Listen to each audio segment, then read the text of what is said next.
चलो साथियों, आज एक्सरसाइज 3.1 का जो सेकंड क्वेश्चन से चलेगा। एक्सरसाइज 3.1 प्रश्न नंबर कौन सा? दूसरा। तो दूसरे प्रश्न के लिए क्या करेंगे, इसमें a1/a2 b1/b2 दिया है।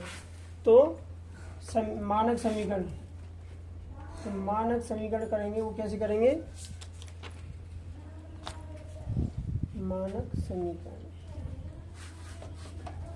a1x plus b1y plus c बराबर 0 तथा a2x प्लस b2y या c1 या c2 बराबर 0।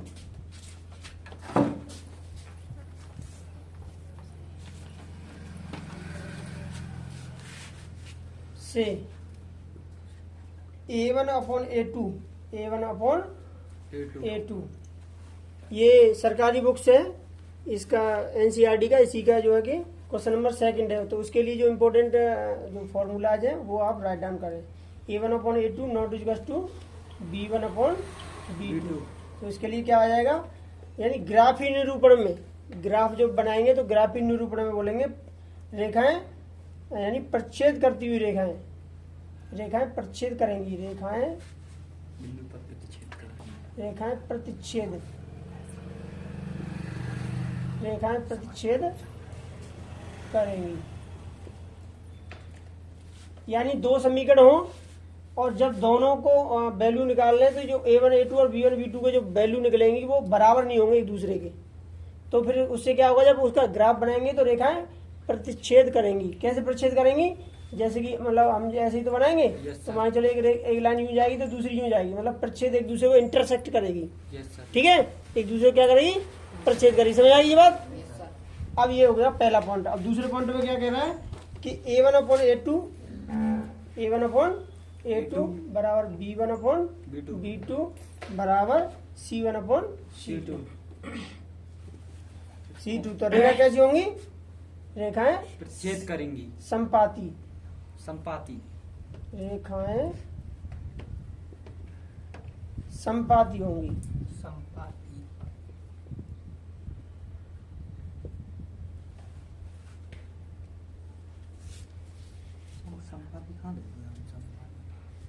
है इसमें रेखाएं संपाती होंगी। क्वेश्चन में है सर जी। ये अभी इसे फॉर्मूला समझ लीजिए। नंबर 1 पे इसे लिख सकते हो, 2 पे ये लिख सकते हो, नंबर 3 पे इसे राइट डाउन करोगे।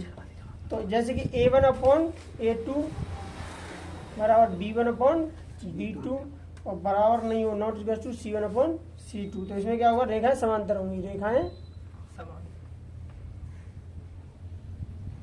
समांतर।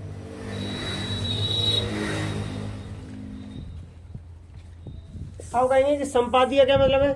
सम और पात।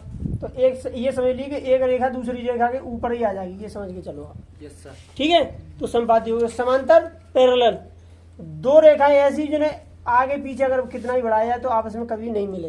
तो वे रेखा क्या कर रही थी? If two lines draws forward and backward and they can not intersect with each other then called parallel. मतलब एक दूसरे के समांतर, आगे पीछे कितनों बढ़ा लो आपस में कभी एक दूसरे को काटेंगे नहीं, इंटरसेक्ट नहीं करेंगी। तो क्या होंगी? वो समांतर रेखाएं होंगी। समझ आ गया? संपाती का मतलब समझ में आ गया होगा। और प्रतिच्छेद का मतलब भी समझ में आ गया होगा। ये रेखाओं के और ग्राफ के उसमें आएगा। लेकिन बीजगणितीय निरूपण में जब आप मतलब बिगर ग्राफ के करेंगे तो क्या होगा, इसके लिए लिखेंगे एक अद्वितीय हल होगा, एक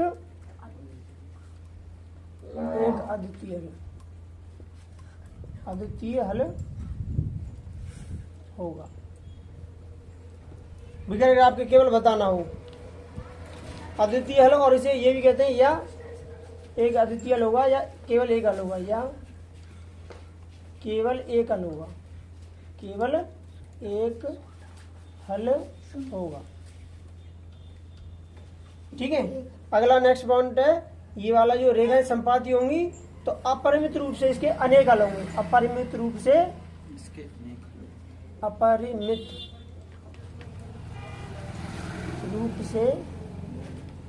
अनेक हल होंगे, अनेक हल होंगे। ठीक है, और जब रेखाएं समांतर होंगी तो कोई हल नहीं होगा, कोई हल नहीं। कोई हल नहीं। नहीं, कोई हल नहीं होगा। ये ग्राफी निरूपण में और ये बीजगणितीय निरूपण में, ये किस में आएगा? ग्राफी निरूपण में। किस में आएगा? ग्राफीय निरूपण। और ये बीजगणितीय निरूपण।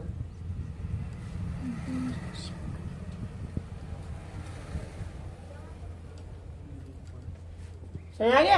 अब इसी के आधार पर अगला क्वेश्चन होने वाला आपको, इसे राइट डाउन कर लीजिए, write down in note copy, और आप जो है कि स्क्रीनशॉट भी इसे ले सकते हैं। चलो तो आगे चलते हैं फिर, है ना। चलो ये फॉर्मूले एक हो गए ना, अब इसके अकॉर्डिंग क्वेश्चन लेते हैं, ठीक है। ये इधर में ले लेते हैं क्वेश्चन को। तो फर्स्ट क्वेश्चन है इसका 5x - 4y, 5x - 4y plus 8 = 0। यह 7x + 6y - 9 = 0। यहाँ पर लिख देंगे कि तुलना a1x + b1y + c1 = 0 तथा a2x + b2y + c2 = 0 से करने पर तो ये पहला समीकरण है, तो ये इसमें पहला तुलनात्मक रूप है, इसमें दूसरा है तो इसमें दूसरा है। वैसे अभी शुरुआत कर रहे हैं तो आप इसे कम्प्लीटली लिख लीजिए, नहीं तो पहला समीकरण लिख लो और फिर इसे a1x b1y c1 लिख लो, फिर दूसरा समीकरण लिख लो, फिर लिख लो कि a2x b2y और c2 से तुलना करने पर, ठीक है। तो क्या करेंगे, तो a1 कितना आ जाएगा? a1 = x की वैल्यू क्या? a1, तो कितना हो गया? 5। b1 कितना हो गया? -4, और c1 कितना हो गया? 8। ऐसे ही a2 कितना हो गया?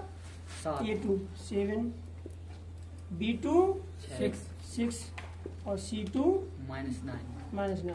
एक बार को अगर इसे तुलना करने पर नहीं लिखोगे, डायरेक्टली लिख दोगे तब भी चलेगा, ठीक है, तब भी मतलब सही माना जाएगा, ठीक है ना।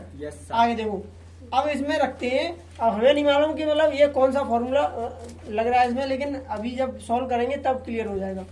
तो a1/a2 यानी 5/7 करें, या लिखना चाहो तो लिख लो a1/a2 बराबर b1/b2।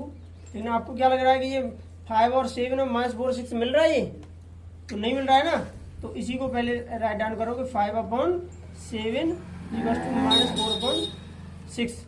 अब देखो ये तो कट ही नहीं रहे आपस में, ज़्यादा से ज़्यादा करोगे तो ये कट सकता है, 2 3 4 2 3 6। अब 5/7 = -2/3। कभी कभी क्या होगा कि सिंप्लीफिकेशन है, सरलीकरण करने पर, क्वेश्चन का सरलीकरण करने पर आपको नंबरिंग का पता चलेगा कि इक्वल है या डिफरेंट है, ठीक है, लेस और ग्रेटर है। तो यहाँ पे जो है कि आप देख पा रहे हो ये माइनस है, ये प्लस है, तो बराबर है नहीं, तो इससे बोलते हैं इक्वल। इक्वल माने बराबर, और ये होता है बराबर नहीं, मतलब नॉट इक्वल्स टू, शॉर्ट में बोल देते हैं इक्वल्स टू और नॉट इक्वल्स टू, ठीक है। तो 5/7 नॉट इक्वल्स टू -2/3, तो ये किससे मैच कर रहा है? फर्स्ट से। तो ये a1 अपॉन यहाँ पर लिख देंगे, इसीलिए a1/a2 not equals to b1/b2।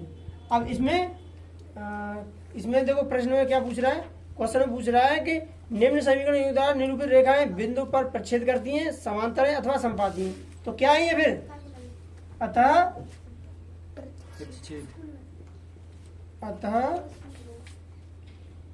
निम्न समीकरण योग रेखाएं एक बिंदु पर प्रच्छेद करती हैं, अतः रेखाएं एक बिंदु पर प्रतिच्छेद करती हैं,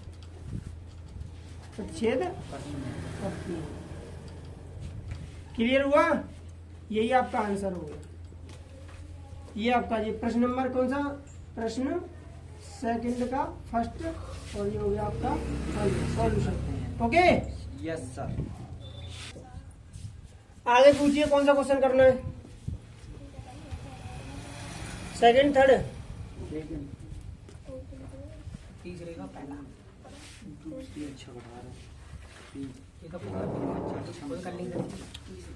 दूसरे का तीसरा दे बराबर है वो। देखिए इसमें दे रहा है 6x - 3y + 10 = 0, 2x minus Y plus 9 कभी कभी है लिसन, कभी कभी क्या हो सकता है कि ये वाली जो नंबर है वो इधर भी हो सकता है, ये वाला नंबर है वो उधर भी हो सकता है।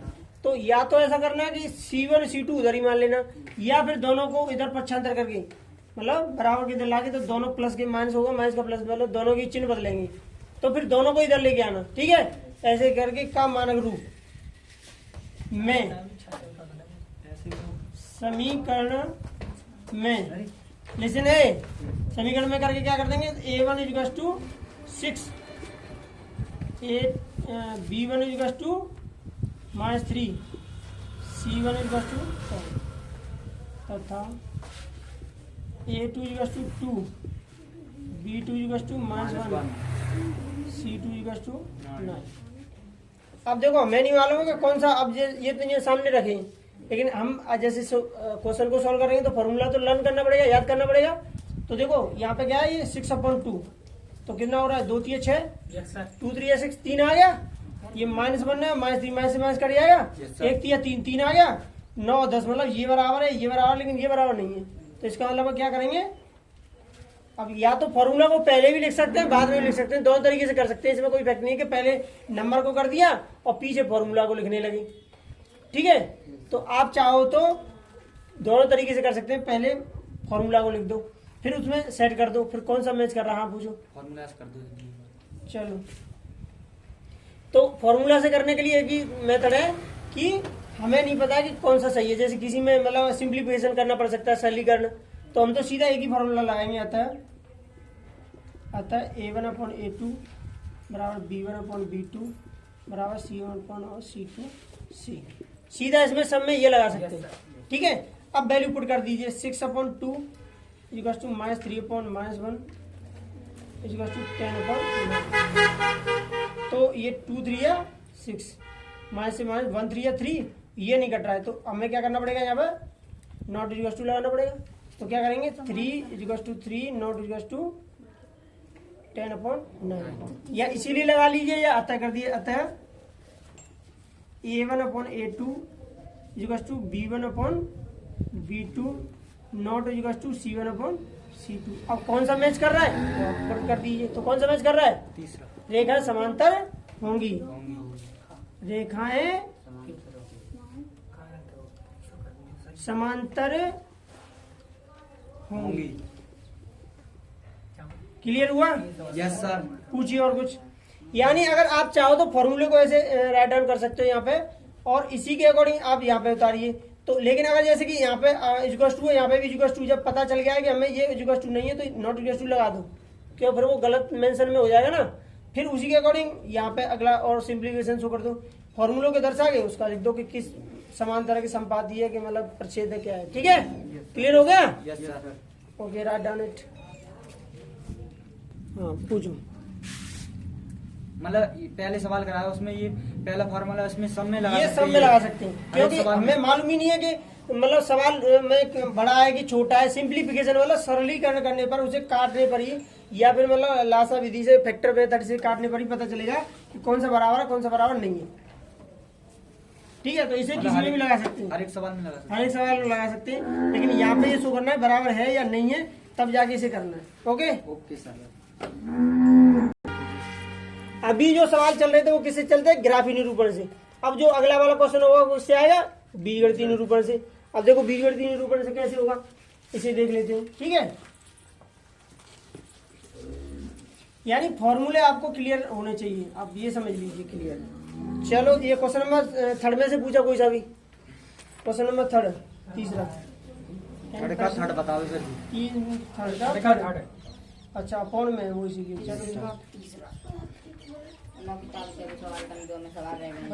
चलो देखिए, ये 3/2x 3/2x plus 5/3y 5/3y equal to 7। अब जैसे कि अगर डिटेल में और ज्यादा डीप जाते हो तो आप इसमें लिख सकते हो कि समीकरण की तुलना a1x plus b1y equal to c से करने पर, तो उधर 7 है, चाहो तो इसे भी ला सकते हैं, या 3/2x plus 5/3y minus 7 equal to zero की तुलना,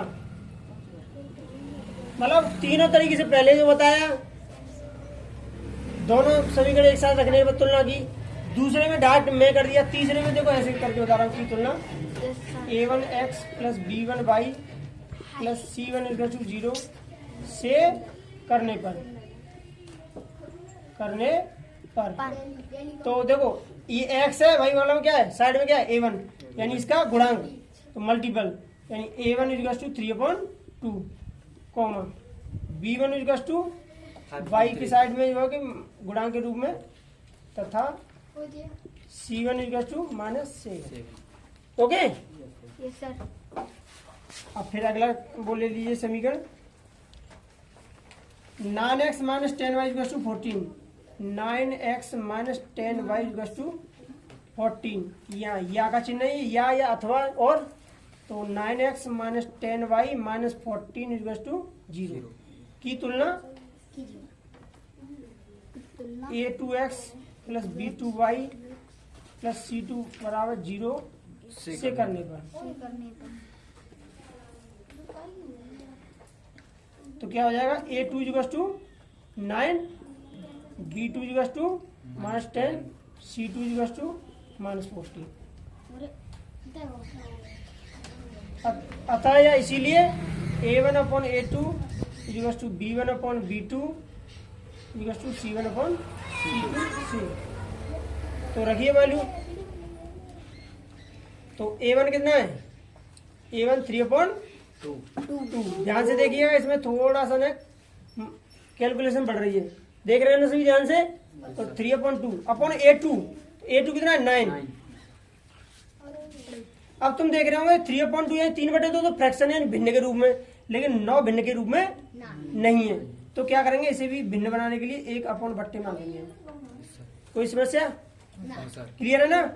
अब इक्वल टू b1 कितना है 5/3 यानी 5/3 बट्टे b2 कितना है -10।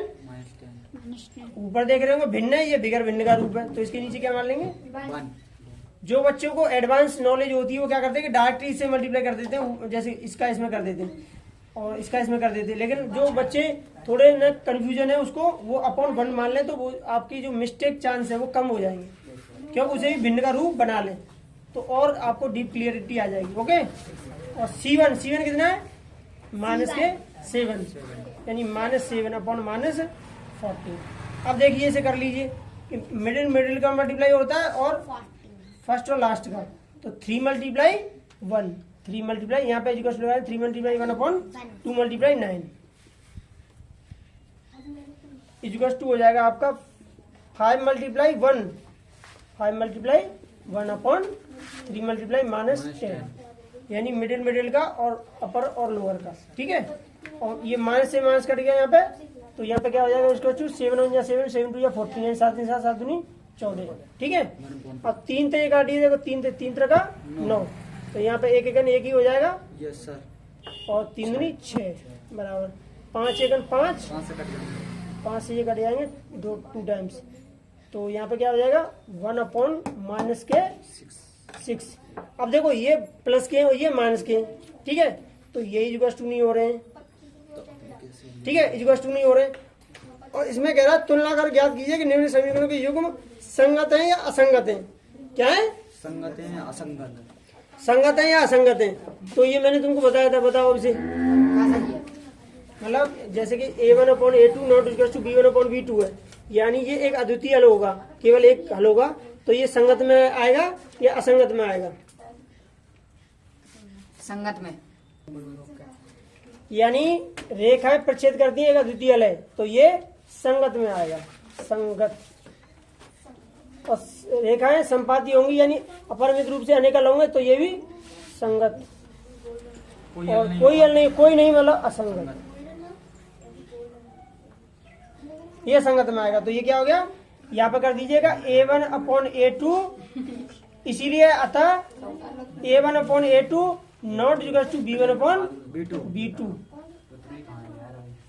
इसीलिए इसमें क्या बोल रहा है ये, समीकरणों का युग्म संगत है, समीकरण युग्म संगत है या है, असंगत, समीकरण युग्म युग्म संगत नहीं है। संगत है। ठीक है, यानी ये आए तो संगत, ये आए तो संगत, और ये वाला आए यानी ये दोनों इक्वल हो, नॉट इक्वल टू, उसमें असंगत लिखना है। ठीक है, क्लियर हुआ? Yes sir. हाँ, क्वेश्चन नंबर 4 देखिए, प्रश्न 4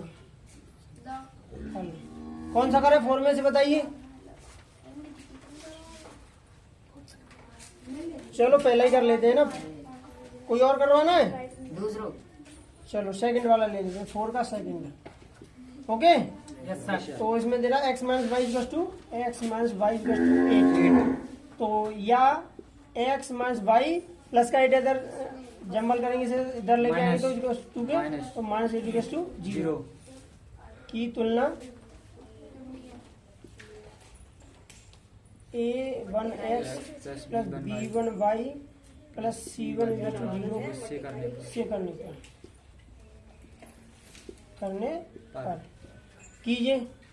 तो a1 इक्वल टू, चलो यही लिख लीजिए, a1 इक्वल टू, a1 कितना आएगा? लिसन, बताओ a1 कितना आएगा? 1। ये x की साइड में a1 है, यहाँ x की साइड में क्या है? कुछ नहीं तो क्या होगा? 1, क्योंकि मतलब जो भी होता है वो 1 होता है। Yes sir. तो 1।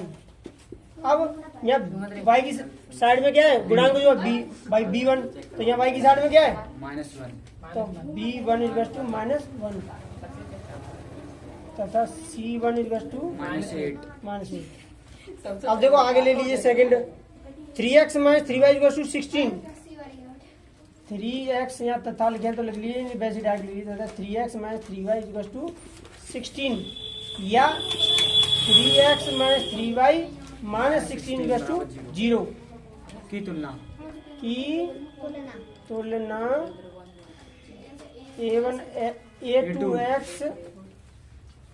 a2x plus b2y plus c2 equal to 0 से करने पर कर दीजिए। लिसन, तो a2 equal to 3, b2 equal to -3, c2 equal to 16। Listen, तो अब ये बताना है इसमें संगत है या असंगत है। अतः a1 upon a2 equal to b1 upon b2 equal to c1 upon c2 से रख दीजिए, वैल्यू पुट कर दीजिए। a1 कितना है? 1 upon a2 3 equal to b1 कितना है? -1 इक्वल टू -3 इक्वल टू, अब देखो हमको पता चला 1/3 है, माइनस से माइनस कट गया तो 1/3 इक्वल टू हो गया। तो थर्ड नंबर को भी ले लीजिए, c1 -8 अपॉन -16, तो यहाँ ये क्रॉस हो जाएगा और ये भी हो जाएगा। तो 1/3 इक्वल टू 1/3 इक्वल टू 8 बन जाए 8 और 8 2 जा 16, नॉट इक्वल टू 1/2। अब देखो क्या है ये? कोई हल नहीं है, तो कोई हल नहीं है, तो थर्ड वाले में क्या आएगा? अतः इसीलिए a1 upon a2 equal to b1 upon b2 not equal to c1 upon c2। रैखिक युग्म या समीकरण युग्म, जो प्रश्न में कहे वही करो। समीकरण मतलब ये, और युग्म मतलब जोड़ा। युग्म मतलब जोड़ा। समीकरण युग्म रैखिक समीकरण योग नहीं, असंगत है। यानी तुलना जब करोगे तो 2 समीकरण चाहिए, और 2 समीकरण मतलब समीकरण, और युग्म मतलब जोड़ा, मतलब 2 समीकरण असंगत है, ये समझिए। समझ आ गया? समीकरण युग्म मतलब जोड़ा, जो समीकरण का जोड़ा है वो असंगत है, मतलब संगत नहीं है, तो युग्म मतलब जोड़ा। ओके, चलो इसे थोड़ा एक बार और क्लियर करते हैं, ठीक है ना। तो फर्स्ट इक्वेशन था, पहला जो समीकरण था x minus y equal to 8, मतलब x माइनस वाई बराबर 8। मानक जो हमारा स्टैंडर्ड जो हमने लिखा था a1x b1y और c plus c equal to 0, उसमें क्या था कि ये जो c पार्ट भी इधर ही होना चाहिए, ठीक है। तो x माइनस वाई ये या अथवा का चिन्ह है, या अथवा x minus y minus 8 equal to 0, तो इसकी तुलना a1x b1y प्लस c1 बराबर 0 से करने पर, तो इसमें क्या है कि x है और यहाँ पे भी x है। इस x की साइड में क्या है? a1, इस x की साइड में क्या है? इस एक्स की साइड में क्या है 1 जो कुछ नहीं होता उसे 1 ही मानते हैं, क्योंकि 0 होता तो बढ़िया 0 हो जाता। तो A1 क्या हो गया 1, इसकी साइड में क्या है B1, तो इस y की साइड में -1 -1, ऐसे ही C1 तो -8 हो गया।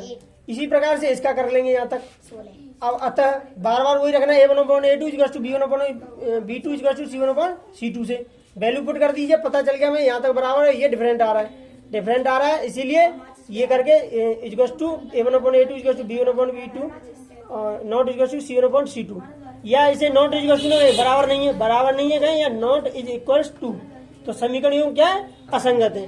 2 कंडीशन में संगत होंगे, कौन से में, एक अद्वितीय अलग होगा और अनेक या अनंत अलग होंगे, ठीक है। तो तीसरी कंडीशन कोई हल नहीं, उसमें क्या हो जाएगा यू असंगत है, 2 कंडीशन में संगत होगा, ठीक है साथियों। अगर आपको वीडियो पसंद आया तो इसे लाइक कीजिए, शेयर कीजिए एंड सब्सक्राइब कीजिए, और इस प्रकार के वीडियो और चाहिए तो आप कमेंट करके बताइए जरूर। Okay, thank you all of you guys.